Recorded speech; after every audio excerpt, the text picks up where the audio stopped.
I used to work for a marketing firm located in the Back Bay section of Boston. It was a small company, but large enough that we operated on an entire floor of the building we rented, and that I wasn't familiar with everyone else who worked there. I started in 2007 as part of their web-based media team. For those of you who don't know anything about the marketing business, it's very client-driven. A team of producers sell our services to companies, often a little overzealously, and the designers and developers typically have to work like slaves to meet their producers' promises. This can mean late nights, taking a cab home because the commuter rails shut down, and it also means coming in on weekends and working late then, too. It was November of 2008, and we had a big promotional site being developed for a rather important client. I'm not at liberty to give out the details surrounding the project, but it's not relevant to this story anyway. What is relevant is that the client was pushy, as most are, and the site was complex, so I ended up having to come in on a Saturday and work late into the evening to have something ready to present by Monday. If you've ever worked in an office on the weekend, you know just how different and isolated it can feel. There were other people at first, ambitious or merely driven, doing their thing. But never did our paths cross. The office was organized in patches of cubicles.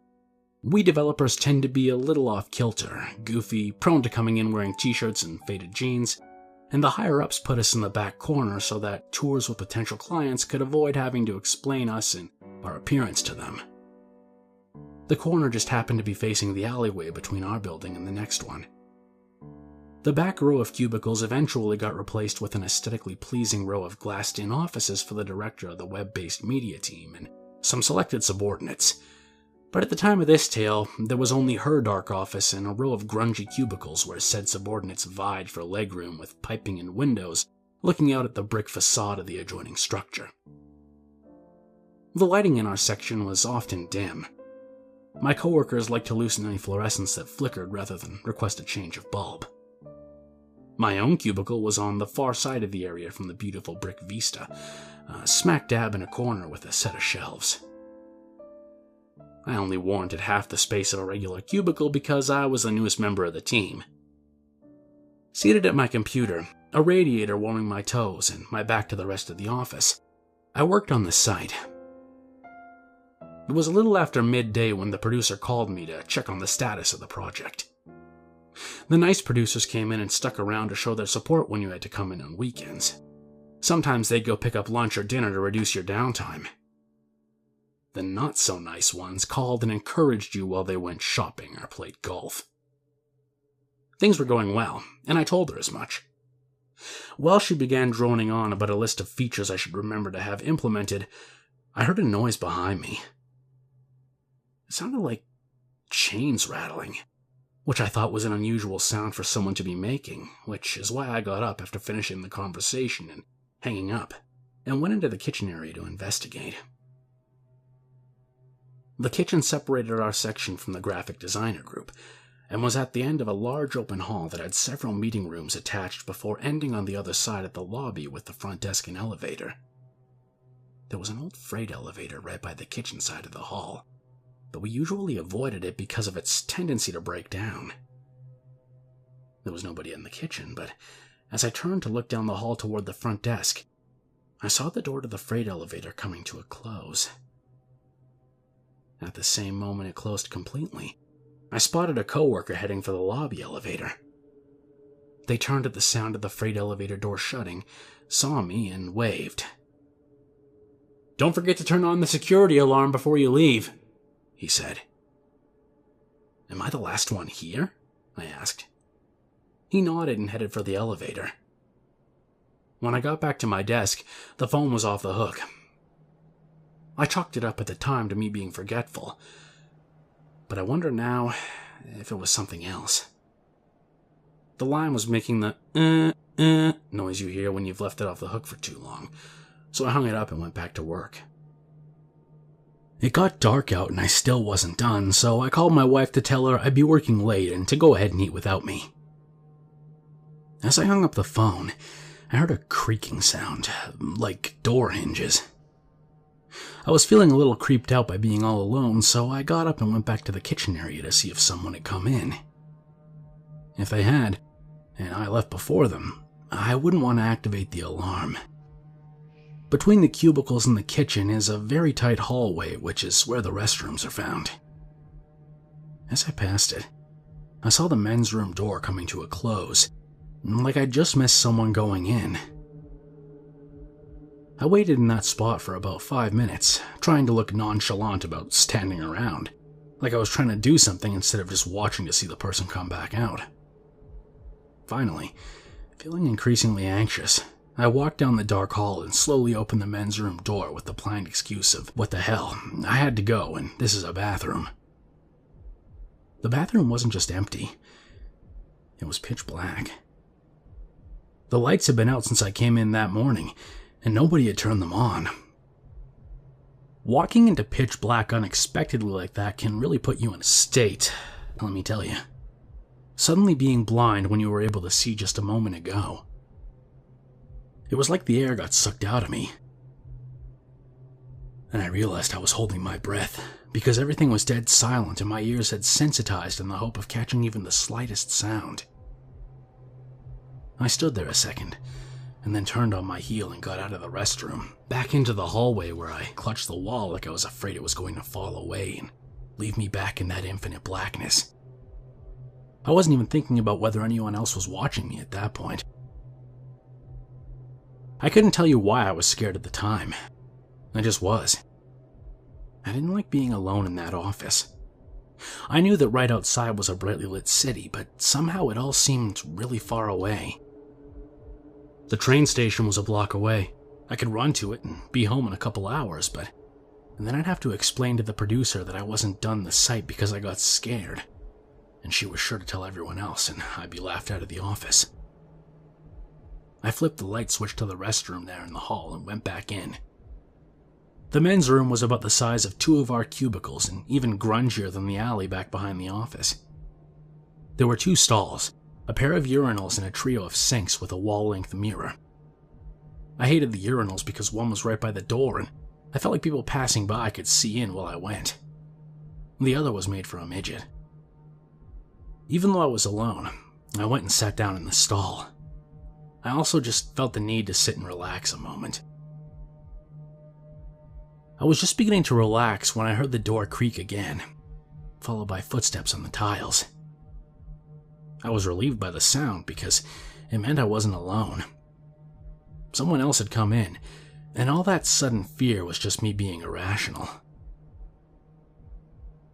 I cleared my throat, a tradition I do to sort of say, "This stall is occupied."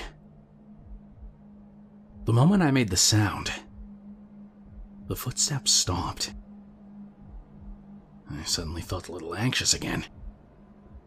I cleared my throat a little less obviously, to make it seem less like an introduction and more like I just had a bit of congestion. The footsteps suddenly began to get closer. When it sounded like they were right outside my stall, they came to a stop. I got real tense and leaned down to look at the person's shoes. There weren't any. At that moment, I got goosebumps on my arms and my heart rose up into my throat. My stomach was doing cartwheels, but I went about the routine of finishing up, flushing, and opening the stall door. The room was empty.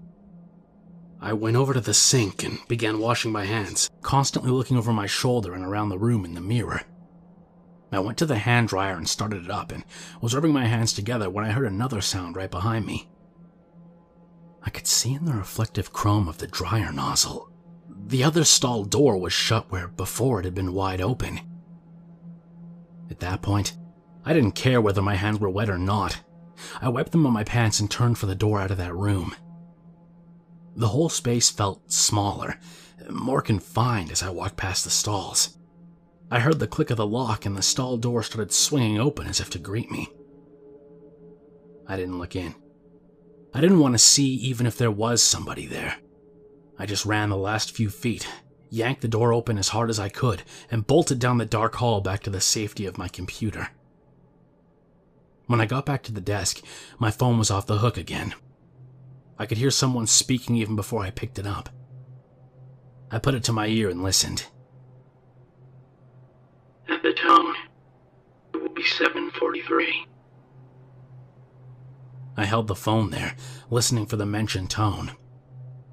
I turned and watched the hallway I had just come from, though from my desk, I couldn't see down it. There were no other sounds except the hiss of the radiator and the computer fan. The recorded voice played again, but this time it was different. It sounded like one of those old cassette tape players when you only held the play button halfway down. It was deeper and slower, and I didn't feel any comfort in it anymore. At the tone, it will be 7:43. I hung up. At that point, I decided that I did not want to be there anymore, and I didn't care if I got laughed at later for it. I grabbed my satchel and saved my work. Just as I told Windows to shut down, the phone rang.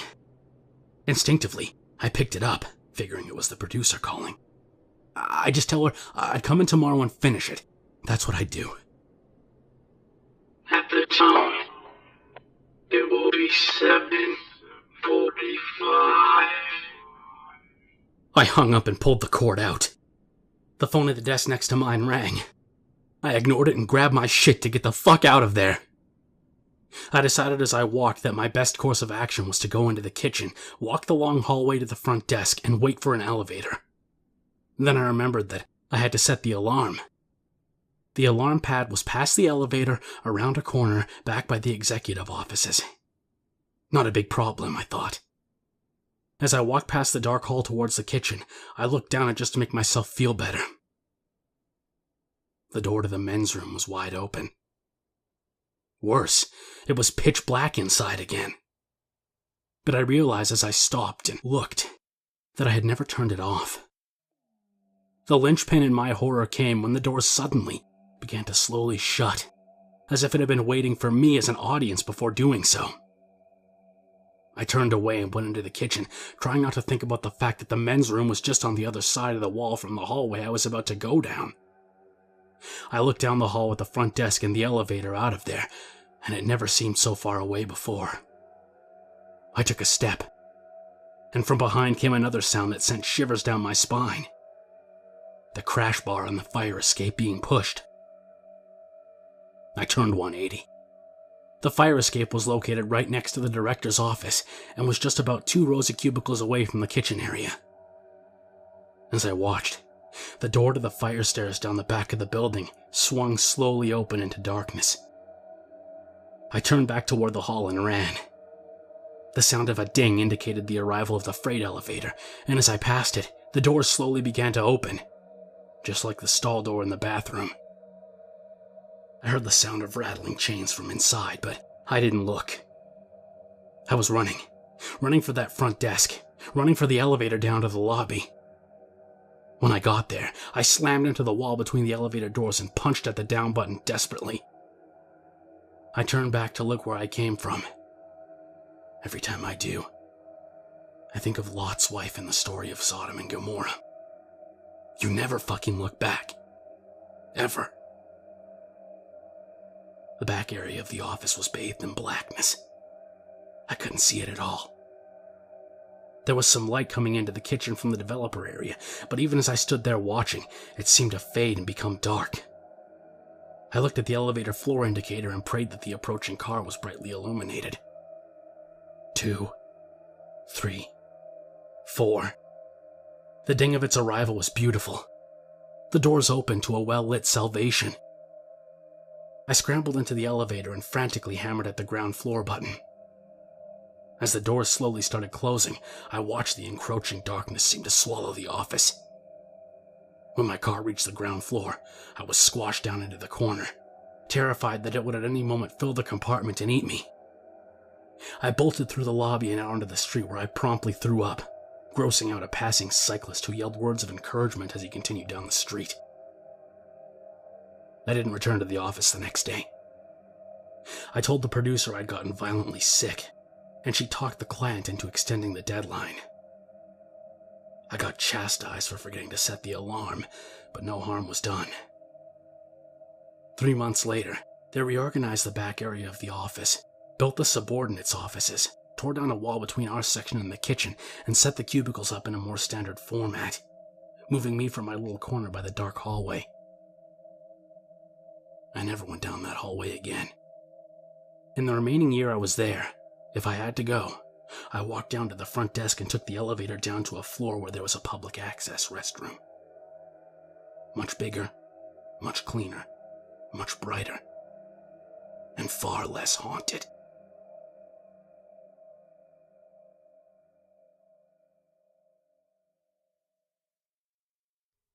If you made it this far, I hope you'll follow me on Twitter at KingSpookCreepy. Also, if you're feeling generous, I'd appreciate it if you donate even $1 to my Patreon over at patreon.com/KingSpook. Every dollar helps. The hope is eventually I'll be able to get enough through Patreon that I can do this full time. Thanks for watching.